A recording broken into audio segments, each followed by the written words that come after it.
Hey, everybody, and welcome to the Weedout, where we weed out the nonsense and talk crap about the ghouls.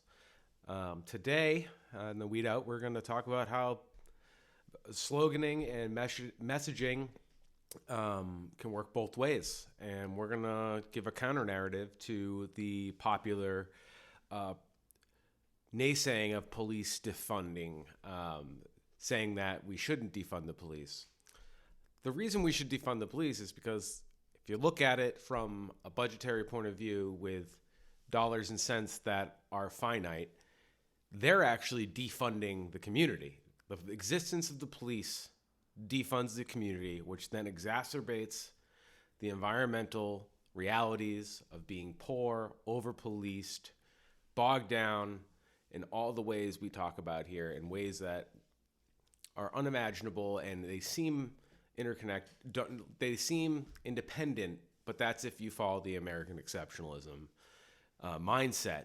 These things do all play together, and the reality is the police existence defunds the community, creates the environment to then quote unquote need police, and then the cycle continues. So, as always, Joanna's with me, and today we're going to be talking about how they defund our communities and how we can turn that narrative in the right direction, because dollars and cents don't lie. I mean, budgets do not lie. They tell the absolute truth. And that's where I'll end my thoughts on this soliloquy. So, Joanna, take it away.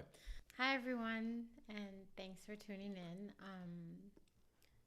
You're completely right, Spencer. The police are defunding our communities. That will be the title of this episode. For a lot of us, like, the defund the police slogan has been made really popular in a number of ways in the last few years. And it's very much disliked by a lot of people due to it being considered an extreme view, when that's not even happening. And for me, it's not extreme enough. So there's also, I grind when I hear people say, we just need to defund them. Defund's the first step from my point of view. Just to show that it upsets, it's mealy mouth bullshit. No, I completely agree. And then gets used as mealy mouth bullshit. No, you're fine. I completely agree as an abolitionist. And police are more often than not being defunded. They will immediately decry if they think the budget is adjusted in any way. We've seen this locally. We can share links on our website. You'll see this nationally. You'll see this in New York City a lot. Like, they will always decry if anything is touched in any way other than it being increased.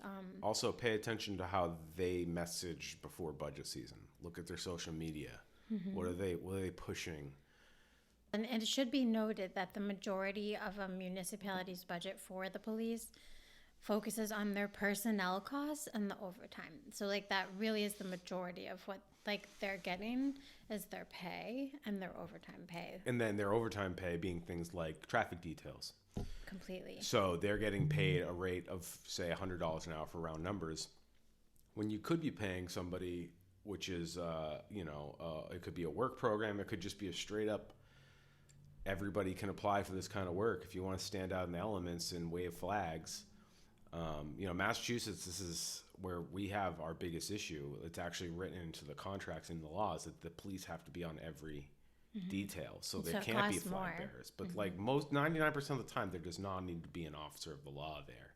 Well, making the amount they're making, and they sit there on their phone. People. It could be like, and I'm not even one of those people that's gonna to mediate minutia here. Like, yeah, get on your phone, it happens. Yeah, no. But at the same time, it's like every time I drive by, I know you make $100. You're looking down at your phone in your cruiser, and people are flying through the work zone still. They could pay me $30 an hour to do a better job. A third of the price. And for full disclosure, everybody, this isn't just me being on a rant. Like, I literally drive a truck for a living, so I spend 40 hours a week, and I see the cops as coworkers in a way, because they're on the roads and I'm using the roads. The main part of my job is the roads. It doesn't matter. I'm in fish, but it doesn't matter really. The bulk of my job is dealing with the roads, other drivers, my own mechanical issues, both being attentive as a driver. And also I'm paying attention because I can't afford to get it. I mean, let's just be real. We all speed, whether because it's a good spot to do it or because you're running late, and I try not to because I'm on company time, and it doesn't do anybody any good if I crash the truck. So I try to drive very safely. But the reality is, I look around, and I feel like I regulate the police officers more than they regulate people on the Mass Pike. They blow by people. They tailgate. They're looking at their phones. They're looking at the little laptop they got on their console. I have video on my dash cam. I got a dash cam specifically to document this, and I'm only one person, so it's slow goings on actually doing that, and we'd rather work on the weed out. But the reality is it's not. I didn't see one cop one time do this. I see it daily, and it doesn't matter the department, Mass State Police down to podunk, whatever, to the guys driving the sheriff's. I see every type of law enforcement on my shift. I see U.S. federal government vehicles. I see everybody, and they all drive like they own the road because who's going to stop them?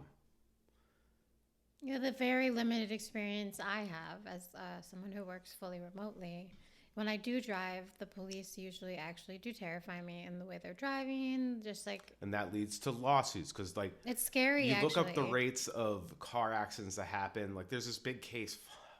I'm sorry everybody for not having my receipts on this one, but I just saw it on Twitter.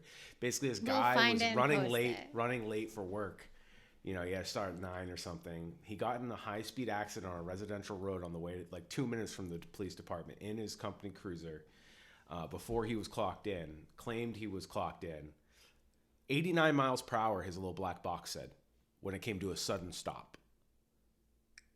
Severely injuring the people he hit. And the officers that were down the street that were already starting their shift came and covered up for their boy.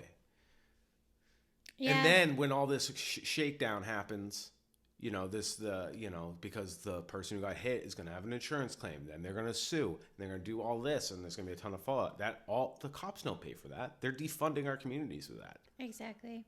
And as someone who has been involved in a high-speed, motor vehicle accident, please, everyone, do drive safely. It wasn't the police, but when I see them driving recklessly, it is triggering. And they have supercars, too, which is even, like, those cars I probably would have died if they were the ones, V8 actually. SUVs, why does Egremont's police out in bumfuck Western Mass that has, 10 year-round residents, I'm undervaluing No, that, yes, but you are. They have these ridiculous vehicles, and yes, I understand be able to have 4-wheel drive and stuff. In certain communities, because of course I want them to be able to be able to safely get around in the wintertime and stuff. Yes, that's the argument. But they drive these things because they're souped up. They have the best suspension. They're weighed down with all this gear, so they literally are a battering ram. SUVs are heavy. They're heavier. Completely. That is what hit me and was the damage. Again, it was not a police officer, but their cars are then you add in all the gear. Exactly. Again, and that's another thing. Why do they need all this gear? Defunding our community. Literally everything we talk about, you'd be like, and you're like, oh, this is so annoying. Why does East Hampton, Massachusetts have a grenade launcher? Well, right. 2 of them. Why? Well, why? Aren't they one of the ones this that is will a have fact that there's been public records pulled by friends of ours. They gave them the inventory of the East Hampton, Massachusetts police inventory, and they have 2 rocket launchers. Now, I've read that you can modify them to shoot beanbags. So it's like a glorified potato launcher, as my barber put when I told him about that. He's like, oh, so they got to... But training for what? I don't know. And then, is there an army coming? Why do you need artillery? What are we doing? It's crazy. And we know how it happens because of the washing of guns. I mean, the military has these contracts. They get the guns. They get the stuff. Then it's time because the contract says every couple years, or every cycle, you get the next round. What are they going to do with this old shit? They resell it to the local municipalities. And then the local municipalities probably sell it to fucking gun runners. I mean, it's hard to say. The amount of guns that go into American guns that go into Mexico. We talk about all the drugs coming from Mexico. What about all the guns we send to Mexico that are being laundered through, whether they're police taking them from criminals or unregistered guns? Then it's washed. It's in police lockup, but these cops are selling them on this to other, could be. Because they don't keep inventory of this stuff. Yeah, so we have to be careful because we're not sure. And this goes back to public seizures, where in Massachusetts, like if the police come to your home and have a warrant, this happened to my family. I have family members who have been incarcerated. My older sister's home has been searched by the police, the Pittsfield Police Department. They turned up some cash. They keep the cash no matter what. They turn up. They just keep whatever they want in Massachusetts. That's how it works. And so you wonder where that money goes. Again, it's taking money. There's no accountability, so you can't even public records request what happened to Exactly. that $25,000 you took from JoJo down the street, who I knew was selling coke, but I also know, like, that's his life savings. I kind of, what did you do with his life savings? Well, and that's just solid worker solidarity. Well, and also this was my older sister's home. My nephew didn't live with her. It wasn't his. He had his own apartment. So it's even fuzzier. It's a little fuzzier. It's stealing from. It's stealing from. Because it could have been her money. Could have, and that was what she told. That is why she wanted that money back. So, and I think like although we're a little off topic, it's defunding the community. Because that leaves them open to lawsuits. I mean, there was no way. This is years ago now. No, but just these kind of allowing for these things, because these cops are sloppy too. So even if they are lawfully allowed to do stuff, they still screw things up. Well, yeah, so records are not, like Spencer mentioned, necessarily. They're not kept, and they also aren't. There's no oversight to how they need to be kept, and we'll get into that more as we go through the episode. We have some direct quotes, some information, some statistics. And I just want to point out again, like in many cities, we mentioned it before, but like the largest portion of the police budget is used to cover salaries, their benefits, and their overtime for officers and their civilian employees. So, but yet police officers and city officials often say that the pay is inadequate. Stacey Abrams even recently did this, was like, oh, police aren't paid enough. And I just want to say in 2019, the median pay, which isn't the average, it's the medium. So it's like the medium pay. The median pay is usually like almost like a medium average. And so that was $65,000 in the United States, according to the Bureau of Labor Statistics. And I put this out there, like $65,000 may not be a huge amount of money, but in Western Mass, that's high up there for a salary in our towns. For somebody that doesn't even need a college degree. You're doing okay. You don't need a college degree. Right, because I have a master's and I make close to that. And I went to school for a long time. Right. I have a postmaster's. I have 20 years on the job. Well, I make 2/3 of that. I'm just saying. So it's shocking to me that when most of the budget is actually their pay and their benefits. Also normalize talking about your wages. Yes. And talking about like civil servants' wages. You could search my salary in the state database. Please know it. That's fine. I like that the state makes it transparent. Yeah, so if you're listening and you want to know how to democratize your workplace as a sole business owner and you have employees, openly post what everybody makes. Yeah, that's a great idea. And so if you want to walk the walk, that's a way to walk the walk. If you want to still operate a fair, you're running a small business. Like it's one of the small businesses I've worked for. Personally, I would feel great if my boss was like, this is what everybody gets paid. And for the most part, at my current gig, that is kind of how it goes. It's not posted anywhere. It's not hush hush either. Which is great. They're not. They definitely. It's neither. It's like it's good that they're not breaking the law, and telling and discouraging us from talking about wages. But it would be nice if that was like a spreadsheet we all had access to. It doesn't have to be on the break wall, but like if you're curious and you want to make sure you're getting paid, that's a good way to democratize the workplace while still being the tyrant. It's like a crumb you can give to your workforce, and it would go a long way, I think, because that's assuming you're paying everybody fairly, and then there's no issue on the floor. It goes a long way, especially when you're part of a union, and then you know how you're paid. Anyway, I got off topic. So. No, you're okay. It's a good thing to talk about. But workers' rights. But yeah, so workers' rights, like he's saying.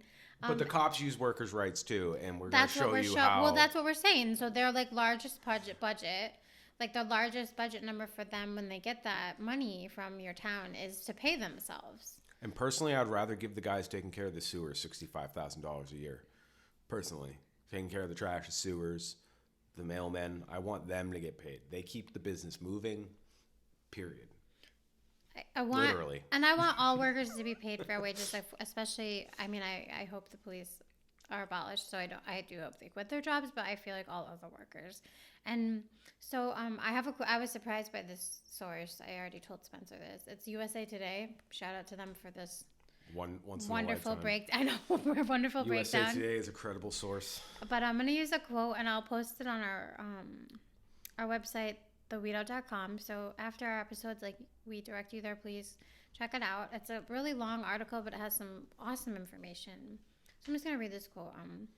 Police department appropriations generally account for the largest share of the budget in 35 of the 50 largest cities in America.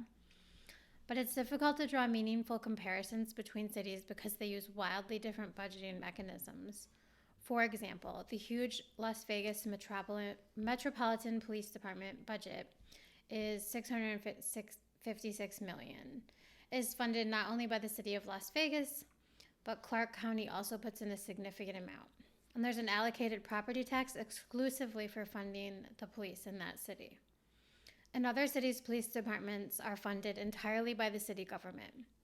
But when comparing the breakdown of city budgets, it's important to remember that some city governments fund big budget items like education and health services. In other jurisdictions, those line items are funded outside of the city budget. In many cities, the largest portion of the police budget is used to cover, and I just mentioned this, salary, benefits, and overtime for officers and civilian employees.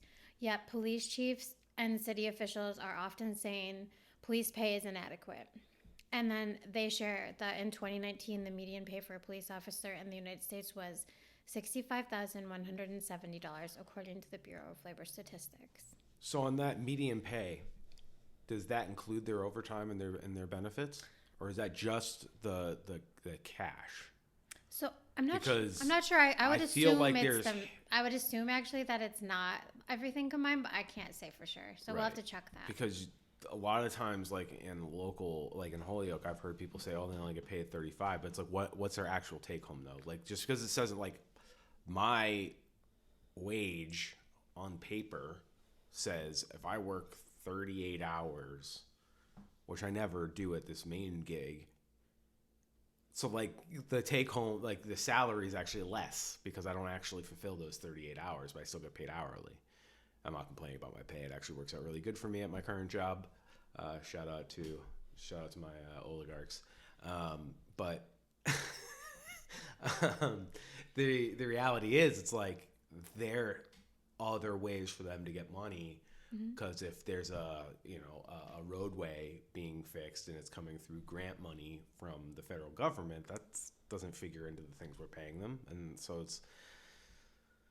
Well, and this quote is basically. And then there's the hidden costs that they get to incur, whether it's getting the hookup at the local bar when they go in. They don't get charged full price. Totally. I mean, Joanne and I have worked in the food service industry. I can promise you, it's a shakedown. Whether all parties are willing or not, it's totally inappropriate, unethical to be doing that from that position of power.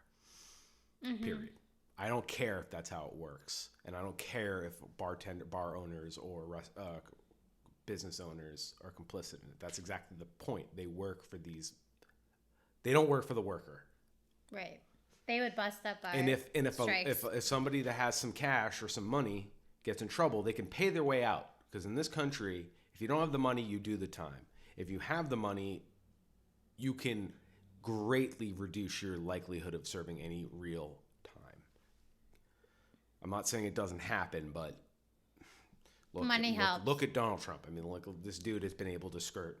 Money helps. Money helps, and knowing people helps, and knowing how the system works helps. So being educated in the classic, white man schools, the Ivy Leagues, for example. That's why these dudes never get in trouble. And that's why our system's wrong. But the cops, the only people that they really can change lives on are the working class. Yeah. It's true. And personal story here. My father got a DUI about 15 years ago. Had to deal with the system. He was hurt by it, but he had enough cushion that ultimately he didn't lose his house. It didn't destroy him. Yeah, it like messed some stuff up. Made it harder to do his work, own his own business. It made things hard. It could be a real snag on your life. Like literally can hold you up. And it happens to a lot of people. you know? And unfortunately, when it happens to these like upper crust, middle class guys, it all like hardens them the wrong way because they feel so inconvenienced the first time they have a consequence. But it's like, you don't even understand how much worse it could get. Right. And it shouldn't be punitive. It should be to like, it's clearly like, well, we have you're a problem. having a problem when you have something like that happen. I know there's one-offs where people don't drink and drive, and the one time they do, they get bagged. I know that happens, but that is not the case. Most people need help. Most people who are drinking and driving and get bagged for it have done it before, and they'll do it again because they have an issue with alcohol. Mm-hmm. Meanwhile, all the other drugs, mushrooms, LSD, everything else is illegal. You know, marijuana is still class 1 federal, and, you know, alcohol, good to go. And again, I go back to how this all started. Cops going into bars, and the rate of cops doing that is, I can imagine we look into how many cops drink versus don't drink. I mean, it's a societal norm to drink, and it's not normal to not drink. Right. You'll be looked at less favorable in social settings if you don't drink sometimes, so... It's actually like pushed in our society. Right. But yeah, we're a little off topic though. But the point is like there's cutbacks and paybacks and kickbacks in ways that we can't even quantify. Oh, that we wouldn't get as normal workers, totally. And that it's just, you just don't get it. And like, so what's the real breakdown here? You give up being part of the true working class to go make a little extra and to get a little extra just for existing as somebody that protects the power. Meanwhile, the law only really, like, you only get locked up mostly if you're poor. And then when rich people do stuff like wage theft, they don't even investigate it. Right. They don't even invest in tools to investigate things like that. There's no, where in Holyoke can you go, or the state police, can you be like, hey, we think there's systemic wage theft. No, you have to go through the court system yourself. Mm-hmm. That's a law. There's labor law. Why aren't law enforcement enforcing that? That's because we all have to pay into this system that doesn't work for us. So they're literally defunding our families, our households. Mm-hmm. It's like no matter what way you spin it, you can spin it that they're defunding us. No, definitely.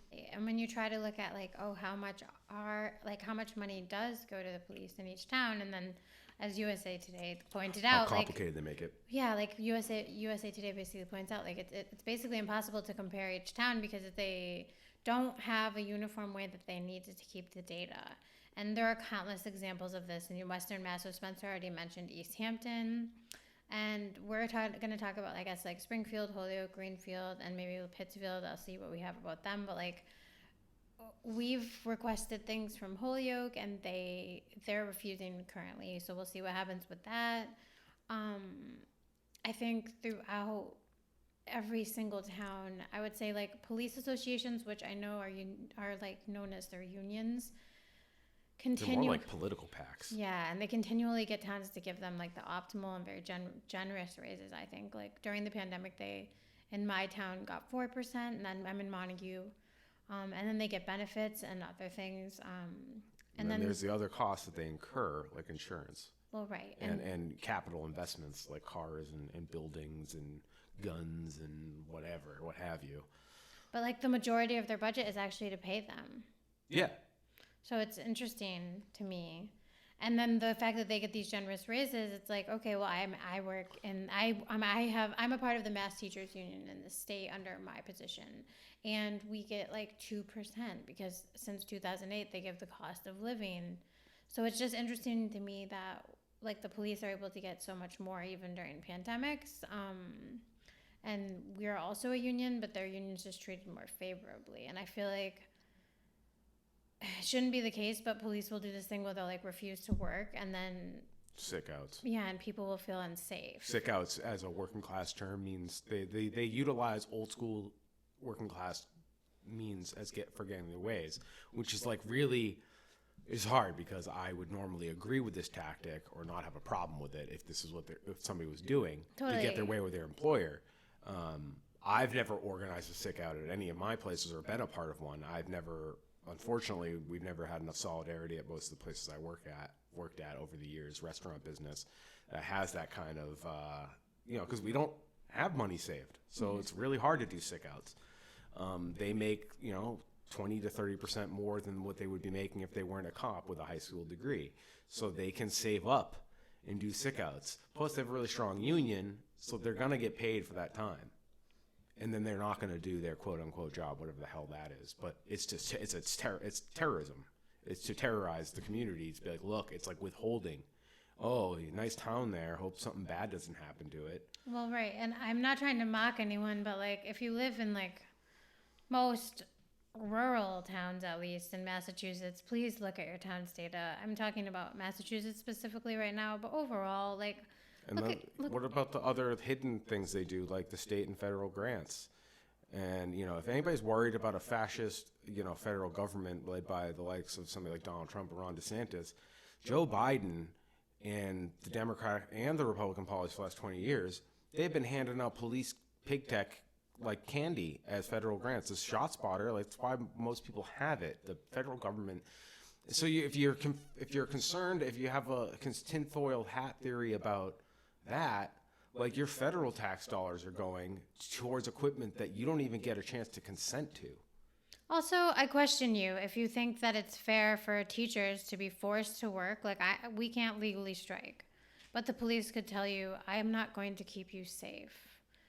It just seems weird. Yeah, like, they're not essential. It's a gang. Yeah, tactic. it's really messed up. So I just want people to think about that and look at your town's data and like crime-related data. Like, are you really even unsafe in your town? Like, what are they doing on a daily basis anyway? So I don't know. For most of us, if we're not getting our job done and meeting the requirements that we need, like, we're either reprimanded or we're fired. But police are costing taxpayers like a ton of money, and then for going on administrative leave. Well, and that's where we're going with this. Like, the other thing that they really kind of like the defund part that is more buried is the misconduct charges that still draw from public monies, but are in addition to the budgets already granted by the council that pay their personnel salaries and their benefits.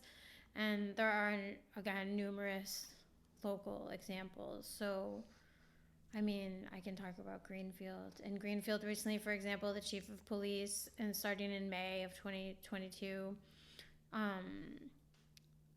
the town basically called for his resignation and city councilors started meeting because the chief of police basically lost a civil lawsuit, I think it is, and he was the town has to now pay $425,000. So the city council took that money away from the police department. That all this information is on the People's Budget of Greenfield. Mm-hmm. So you Google them, and we'll post a link to their website, mm-hmm. People's Budget of Greenfield, and they've made an excellent argument about how the police defund their city. Totally. It's definitely a big inspiration for this episode. It's just, and the acting police chief then used Facebook to manipulate and deceive the public, but then he said that most of the followers on his Facebook page weren't even from Greenfield, so it's just it was kind of an unbelievable, and it's still going on, and we'll talk more at the end of this episode about a call to action for our neighbors in Greenfield. But Greenfield has a lot of issues with not just the chief of police, but a lot of their officers. Again, you can find out about all of those issues with the officers of Greenfield on the People's Budget of Greenfield's website. Again, great information.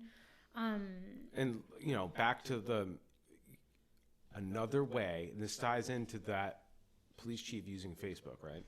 Another way they defund us is some of these departments, like LA is the most egregious example, the LA Police Department with their PR team. Yeah. They have a PR team like the size of a Fortune 500 company. But, and they say because they have a lot of increase. It's like, why? Because you're doing awful things that you have to answer for.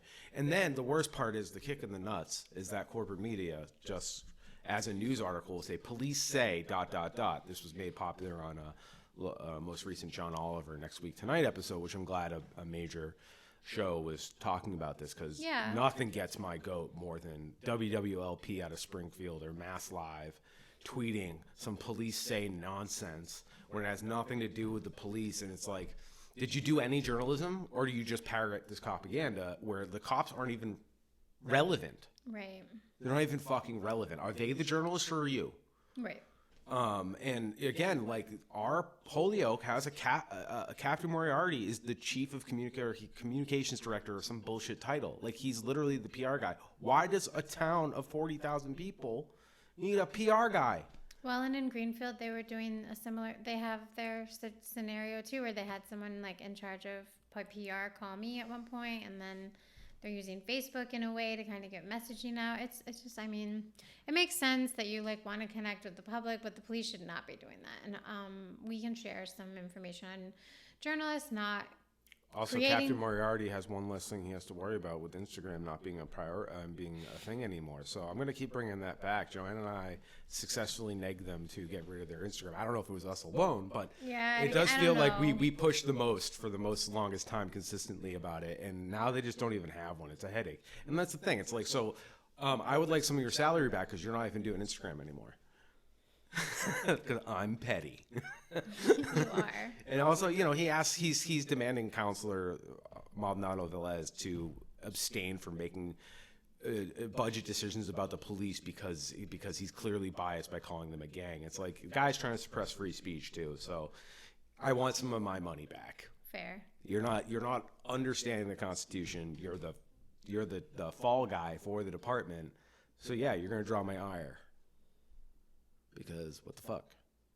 But again, we're paying this person's salary when, I don't know, we could be paying 3 flag holders and give good jobs, guarantee jobs to people, as opposed to paying somebody $100 an hour to stand over a manhole when you could have 2 or 3 people do that job and pay them $25 an hour. And net win, you got 3 jobs, paid decent wage. You're not going to be a millionaire on that, but you still have a $25 delta, because if your average cost is $100 per hour for cop, Right. you can say, and like everybody wins. 3 jobs. Construction in New England that's a business that's not going out of business. It's true. So, especially with climate issues. We're going to be working on the roads, I'd imagine, and we're not getting away from trains or anything we're not going towards trains anytime soon. So the reality is, roads are the future still, whether we like it or not. And those could be 3 good jobs. It's true. And that they could also just listen to the community, like Neighbor to Neighbor had requested that they would fund the Department of Public Safety, which is unrelated to the police, less, like they only are funded $500 currently. What? And they're requesting at least. So what do they have? They have a Barely do phone anything. that nobody Yeah, answers? barely do Like, what can you do with $500 for a month or a year? That's their whole budget. So For a year, $500. yeah, that's so what Katie was saying. You can have a phone line that goes nowhere. Because what's who's a phone gonna line call? cost Like you? nothing's happening then. You know what I mean? It's wild. Maybe a website. I don't even think so. Like, here's a phone number for like Good Samaritans. They could put a website up. So that's something where it's like, hey, you guys could change some of the funds for that. Yeah, I wonder what the deal is like in Holyoke with the mayor using ARPA funds as a threat, to demand that the council use the federal grant. Why can't we do that with other things? Like, they found a way to utilize this negotiation tactic, this leverage tool of leveraging the town's ARPA funds for the ShotSpotter purchase, right? Well, who's to say we can't do that with other departments? Why can't we leverage? Oh well, we found a grant for this. Well, So I don't know if Holyoke has a grant writer for anywhere Well, but that's the the other police thing. department. Could we invest in a grant writer Yeah, as they opposed should. to having a communications director on the police? Well, and the police department has a grant writer too. I'm pretty sure. Great. And I can check with myself, but I'm pretty sure. And I recently was just looking, because we were talking about like police misconduct over like the course of the whole country, and I found an article on 538, and it discusses specifically how cities spend millions on police misconduct, which we already knew. But a quote that stuck with me is that, again, we've talked about data. In many cases, the cities this is 538, told us that we weren't keeping records in a form that would allow them or anyone else to easily analyze how much money was going out of the door for police misconduct. A handful of places responded to our public records request with a sheaf of court documents that told us to figure out the totals on our own. Others sent easier to analyze data with the caveat that some relevant incidents might still have been excluded, and then refused to elaborate on how or why the data was incomplete, which completely tracks with every interaction I've had with records requests from police departments. And it completely tracks with everything I feel like we've kind of dealt with in like friends and things like that, just telling us about stuff. We had some other examples of kind of misconduct that happened in Holyoke. Holyoke's got it all, man. I know. Holyoke could be a case study on American fascism. I know. It's like an apartheid city. They keep certain people on certain sides. They literally get surveillance equipment for them. It's really fucked up. It is, and I think I know that Mayor Garcia has an audit going on that's going to look at most their overtime and some other things, but Holyoke has had literally extortion happen. They've extorted money from a local resident and then returned the money to that person once they had legal assistance in place. It was $25,000. We'll share the link to the story. It's honestly ridiculous. They literally just brought a woman to the bank. This is from a reputable newspaper, newspaper, totally Gazette. Reputable. This isn't one of us. This is not made up. Us, vlogs out here, Substack writers. No, I mean, hey, we're legitimate. But legit. if the Gazette is making this post, it's that's how egregious it is. That's to me, it's when the right-wing Gazette feels it has to bring it up, it means there's other stuff underneath the surface. This is just something that couldn't be kept quiet. I agree. And then we talked about ShotSpotter recently, and many communities pour funds into this useless tech, but Holyoke's last meeting was to vote to use funds to do that in their community. Many people spoke out against it. We'll share it, and you can go to our last episode to hear all about that. But I'm going to share a link from a local lawyer, Kate Murdoch, that really discusses this useless technology. She's a Holyoke native, and it just really gives a good viewpoint. You can read about that on theweedout.com. I think it's important to know what monies are being used in your community. And then I guess another kind of great link that we can share is just in Springfield, they literally have the DOJ involved in investigating their police department because they've had so many settlements over the years where they basically weren't upholding people's constitutional rights. And I'll share some of that. And yeah, I mean, in addition to the specific things we'll share about Springfield, just Google Springfield police issues. And that's Springfield, Massachusetts. Springfield, Massachusetts, yes. A basketball Hall of Fame is located there for some pop culture reference. That's one of the big claims to fame to Springfield. Plus, it used to be a giant hub of industry. It's a cool town. Back when trains were really doing stuff, Springfield was a big hub between New York and totally. I worked Canada there for a while. Boston. I like Springfield. It has a large black population, and the police are just brutalizing that community especially. So the DOJ moved in under Trump, which I think says a lot. It was the only investigation by Trump's DOJ into police misconduct, at least the last 2 years, and I think all 4 years. That's how egregious it was. That Bill Barr said this is enough. Right. It really speaks for itself. But we will share links to all of that, and then. And because it's Massachusetts, they've been able to kind of our neoliberal propaganda machines, Boston Globe, Springfield Recorder.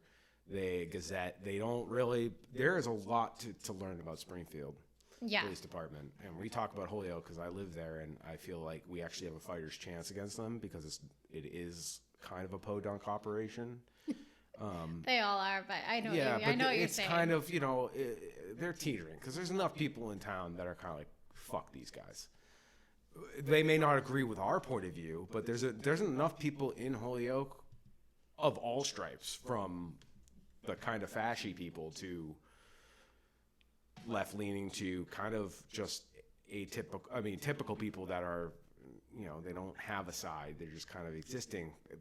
There's a lot of grief, I mean, a friend of mine that has dealt with him, and they harassed her business and stuff, and she doesn't have permission to share the story, so I won't share any specifics. Mm-hmm. But the reason I get so fired up here, especially about Holyoke, because I know people have been personally affected by them, all the way up to the white neoliberal white lady business owner. They don't care. They will harass anybody, including nice, middle-class, white, professional women that own their own business, and they will literally stalk them because they asked them what they were doing one time. And that's literally as succinctly as I can tell that story. So that's why I get fired up, and we don't have permission to tell all these stories in detail. So, I'll allude to them maybe, but we obviously have shared the things that have been publicized because, it's been corroborated by other people. But it's just, they're a bunch of bullies, man. And at the very least, the mental health aspect, they defund our mental health. They take away, Even if you're a normal person in this country, a nice normie, when you get pulled over, does your heart rate go up? Everyone's does. Why the fuck does that happen with supposedly somebody that's there to protect us? Exactly. It's an abusive, narcissistic relationship. It's just like living with my authoritarian parents growing up, man. It's not a safe relationship. Every town in America should feel that way, and you should. Honestly, it's not about not liking the police. It's about how is my money being spent? Am I being kept safe? What does safe mean? Right. And these are just all questions you should really when you ask questions yourself. for accountability and you see how incompetent they are at even doing that, why do we give these types of people this much power? The right and ability to take a life with qualified immunity. That's a lot of power. Judges don't have that. Well, no one has that. The president doesn't have that. I mean, Donald Trump said he could shoot somebody on Fifth Avenue. He never did, though, so we'll never know. Yeah, but no. Like, oh my God. Sorry. It's fine. I know I shouldn't bring up the Orange Goblin here, but it's fine. He's an emblem. I mean, the reason we don't talk about federal stuff is because the reality is the ghouls in our backyards are people we can handle. And they are just as bad, and they hold the platform for people like Donald Trump, Mitch McConnell, Joe Biden, all these people. They are holding this all up for them, the Kevin Jourdains, because if we can't even question these people that we are physically neighbors with, good luck going after people in higher places, right? Or Joanna, am I wrong? No, you're That's not. why we focus on the local. You're not wrong. For me, that's totally why, and it's also the reason I focus on the local. A big part of it is to, I think we all look at how much our vote counts and how much things matter, and this is going to lead into us giving you some information, but like local and state level elections, like your vote actually does count in a way that's much different than when you vote federally too. And you're more likely to get an audience when you have an issue with a local representative. You can whether they like you or not, they're more likely. Me calling Joe Biden, I'm not getting a seat at his table. It's just not going to happen unless I get my arm blown off by somebody, and it's a big tragic story. Well, and we have the Electoral College federally, which if people don't know what that is, please look it up. But at a local or state level, it's really like more direct. Your vote is more direct. So I just want to let people know that our next election, our general election, is Tuesday, November 8th in the state of Massachusetts. And you need to get registered by the 29th. So either postmarked in the mail or in person, but there's an online way to register too, like a portal. So we can share that on the weedout.com. We just want to let people know that, again, like you only have a few times to like let your voice be heard throughout the course of a year, potentially in your local vote, like city government. And then maybe if there's a vote coming up, and there are some really good questions. So please think about voting and like look into what the questions are talking about. You should be really, trying to get out there if you can, and sometimes your town will have ways to help you do that. So please make your voice heard. And I want to, for those people that grumble about electoralism and vote hard, I agree. I hate that focus on voting. Voting is important still, because even if we lived in our utopia, we would still need a way to organize our thoughts, and people would have to vote on things. Direct democracy, representative democracy, what have you, doesn't matter. The point is you still have to participate. My follow-up to that is I'm only giving people who vote and still participate in that part of our society's decision-making. Well, you can do that, but I'm just saying to our listeners. I shouldn't say that. No, you don't have to. Don't take my endorsement as gospel. I just think that I believe in incrementalism. This is where I stop with my incrementalism. It's like, well, that system exists. I'm still going to participate in it, but I'm also going to build other structures up, like doing the weed out or doing activism or talking to my coworkers, trying to democratize the workplace. Because ultimately, we're not going to live in a real democracy until we democratize the workplace. As long as we have oligarchs, we don't live in a democracy. But when it comes to voting, you choose not to vote. There's also questions. You can abstain from voting for Maura Healey or Jeff Deal.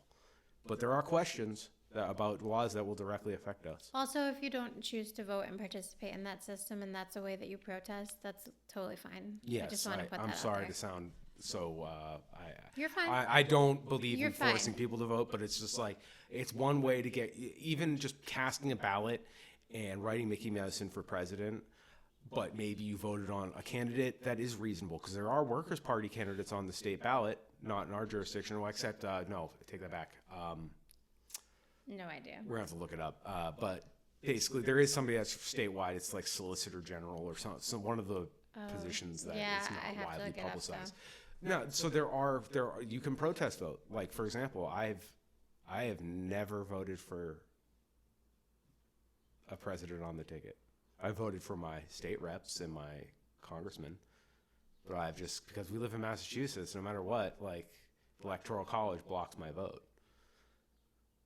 Well, yeah, we usually go blue. I can't get into it too much. I just want people to know that. Just, that the option's there. The option's there, but if you don't vote because you see that system as corrupt as everything else, then I understand that too. That's a completely reasonable statement. And I just like to utilize, Joanna and I also know it's kind of futile to ask for records, but we just like making them sweat. I understand the data makes no sense and they're not keeping the records. I just want them to show me what they're doing. Yeah, for peace of mind, mostly. I guess I would say I participate in the electoral process more just so like, all right, I've tried every lever, the polite way, the traditional way, the civil way, voting quietly in a ballot booth. I mash it so hard. That's how I just vote so hard when I'm voting. I just stuff ballots everywhere. I punch that button. Sorry, every time I hear Democratic messaging, vote hard. Ballots. We need to vote like we've never voted before. Yeah, no, I know don't what like they that. mean, but I don't just mean hate that at all. I'm just letting people know it's a possibility if they'd like to do it. And again, one of the questions that I'm really excited about is the one about dental, basically making dental insurance companies pay for care. It's question 2. Yeah, and question 1 and question taxing it's a windfall tax question 1 is about taxing people who make $1 million or more in the state and using that money for the roads and for education. So I would vote yes on number 1, and then number 4. I don't know number 3, but I'll share it. Number 4 is to let anyone who needs to use the road, even if they're not a legal citizen, be able to have a driver's license. Which is a good one, because then we know yes people are getting insured. Yes, even exactly. Though they're not But citizens. if you get into a high-speed motor vehicle accident that doesn't have papers. Exactly. And it's another way to, for all the people that want to fear-monger about xenophobia and, they're coming over the border, well, now you know where they're at. That's where one thing I know, but I get itchy. But that's the thing. I get itchy about even documenting anything personally. But I also understand why. Yeah, you're this is driving. Where I'm kind of an anarchist. You're driving. You need to be insured. I can be reasoned with on that, but I do get a little itchy about because this is how people lock down where you're at, and this is how tyrannical police. This is a tool for them. But I think another. I know we're wrapping up here, so we'll post. Any information on these questions. I can share all the stuff. Also, we should share. We're going to share the op-ed from a man from Hadley, Massachusetts, who makes over $1 million, who said that the rich are a minority and they should be treated as such, and it's not fair. Mm-hmm. So we're going to share that op-ed too, because if you just want a good chuckle and why people say eat the rich, this guy's the reason. Totally. It's the most unintentionally funny op-ed I've ever read, and infuriating that a newspaper posted it because it's such a slap in the face. Because most people do not make $1 million around here. No. You truly are a minority. I guess there's no lie detected. So we'll post that. And then we have a call to action before we wrap up. Our neighbors in Greenfield, there's a city council meeting tomorrow, Wednesday night. So this might be a little late, but we just got the information. So it's you may not be able to get out there and do this, but we are gonna put some information on our social media to let people know before this episode drops. So they're wanting people to come, but so we're going to reach out to them and see how this meeting goes. They want people to vote no to the police audit, and they want the mayor to participate in a special forum to answer the public's questions about a lot that's been going on. The mayor's been really dodgy in the community, so we're going to do a whole episode on this with we're going to hopefully get John and Rachel from Greenfield People's Budget, the website we've referenced multiple times, to contribute to tell their story, because they could probably tell it better than us. They've been on the front lines. Totally. But there's some real fuckery, and it's definitely something that needs to be weeded out. And just try to support your neighbors whenever you can. So again, we'll find us on social media. We'll be sharing stuff there, and then Yeah, like Spencer said, we'll be doing a whole episode on this particular city council meeting. And one, it's just some house cleaning notes. Please follow us on our social medias. We're everywhere. Some we're more active on just because they're a little less content heavy. Twitter, Facebook, we share all our links. We just got Facebook up. Instagram, we're pretty active on. We have a YouTube channel, a TikTok, a Twitch. So anywhere you go on social media, please add us there. It helps get us out and boosted. Leave reviews if you can. That would be great. Follow us on your favorite podcast stream. Even if, you don't listen to podcasts all the time, at least follow us. So that way we can get an idea of what people are listening to. And, you could subscribe. Share this with your friends Right. if it's something you may be interested in, or if you have more questions, please email us. If you have any specific questions, corrections, if you maybe, have a rebuttal, we're more than welcome to hear it. But full disclosure, that means we might talk about it. So whether we agree or disagree. So if you want to comment, please, we're open to it. And, but it goes both ways. We're welcome to comment back. So any of our trolls, which we have some trolls on Facebook already. It's Welcome. Facebook's is really living up to the reputation that I remember so fondly. Welcome, trolls. I've been on Facebook a long time, but it's if they're listening to this part of the episode, wow. You've made it this far. I think you want to date us. I'm cute. I'm not, but I'm compelling. So anyways, thank you very much for listening. The best way to get local media and punditry out there is sharing it with your friends. We are aggressive, we're outspoken, but we are a safe space, and we're ultimately looking for safe community. And so sometimes we may come across as a little gruff, a little pointed, but we are pointing out the bullies and the ghouls that are making our lives harder that don't have to. Exactly. And we are a safe space. And I sound a little less aggressive sometimes. I think part of it's just my manliness. It's only sometimes. Can only unlearn so much in a lifetime. So again, thank you for tuning in. Visit the website, follow the socials, share the hashtags. Pretty active on Twitter. Twitter's a hot spot for this kind of talk. And again, have a great day, and hopefully we'll see you next time. Take care.